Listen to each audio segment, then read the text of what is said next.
Good morning, Year 3, and welcome to today's reading lesson. Just like yesterday, we're looking at the context of a sentence today to determine the meaning of a word.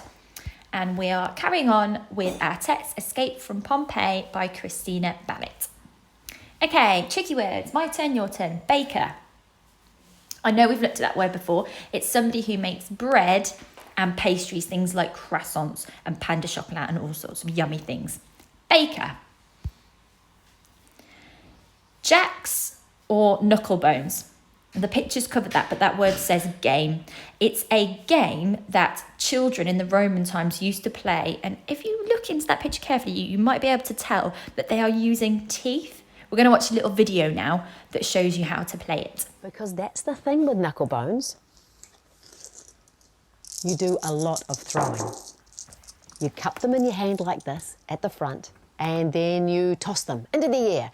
Not too high. You don't want to have them landing on your hand really hard, but you want to try and catch as many as you can on the back of your hand. Like that. And then you toss them over again. I'll show you again. You ready? You start with them cupped like this, and then you catch them on the back of your hand. Ready? Go. Okay, next word, pantomime.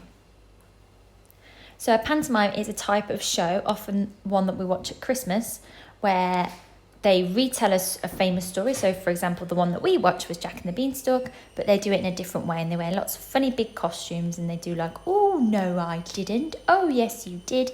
And there's lots of audience participation. Pantomime. Creaked. So that's when you step on something, most often a step, when you're walking up the stairs, and it makes a sound. That's a creak. Creaked. Props. So these are things that they have in the theatre or pantomime or any sort of show that helps the actors, the people that are doing the show, with their pretending. So here you've got, for example, there's a fake phone there, so they can pretend to be on the phone. They've got some fake food. So props are things that they use in the play to help them. Props. Scenery. So a scenery in a play or a theatre is the stuff that's in the background. And sometimes you might see them change the scenery. But if you look closely, on the left, you can see that it's actually made, although it's meant to be a beanstalk, you can see that it's made from card because there are lots of different layers. Scenery. Awning.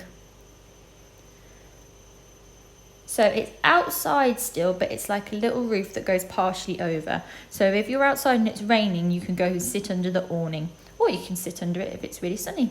So you can sit in the shade. Awning. Okay, so just like yesterday, we'll be using our word meaning toolkit today to help us. So if you're not sure what a word means, read the word again, read around the word, look at the pictures in the text, see if there are any clues, but do not look it up in a dictionary. We're going to see if you can use your brain to work it out. So this is your number one today. I'll do this one together. The masked actors playing thieves and devils and the leaping acrobats quite took his breath away. So which of these words is closest in meaning to the word masked? And you might know the word masked because there's a programme on TV called The Masked Singer. But is it A, covered, B, disguised, or C, scary? So which of those words means almost the same as the word masked? Okay, let's watch the story then. Okay, so welcome back to Escape from Pompeii.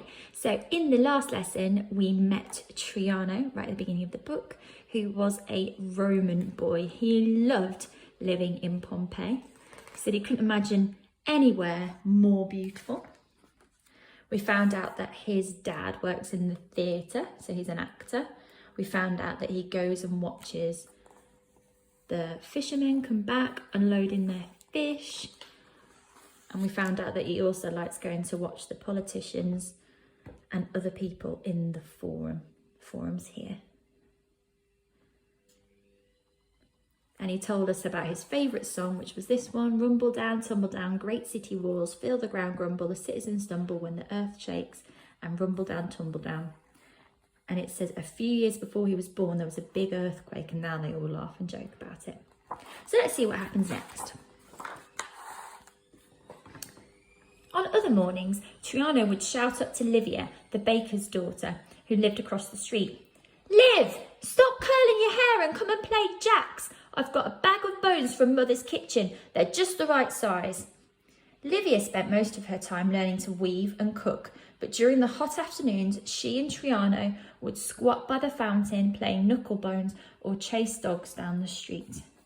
So there they are playing the game that I showed you on the video, knucklebones. Weave means to sew when you make clothes. One hot August day, Dion took Triano through a shady passage into one of Pompey's 2 theatres on the edge of the city, where a pantomime was being rehearsed. "Sit on the steps, son, and learn," said Dion. "We'll be using you in small parts soon." To begin with, Triano enjoyed watching the sword fights and strutting clowns. The masked actors playing thieves and devils and the leaping acrobats quite took his breath away, but eventually his attention began to wander. Here he is watching.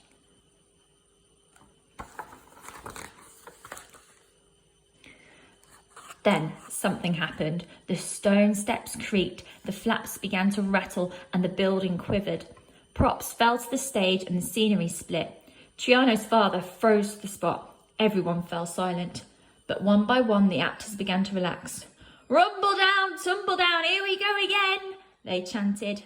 "Nothing to fear, everybody," called Triano's father. "Back to rehearsal, please."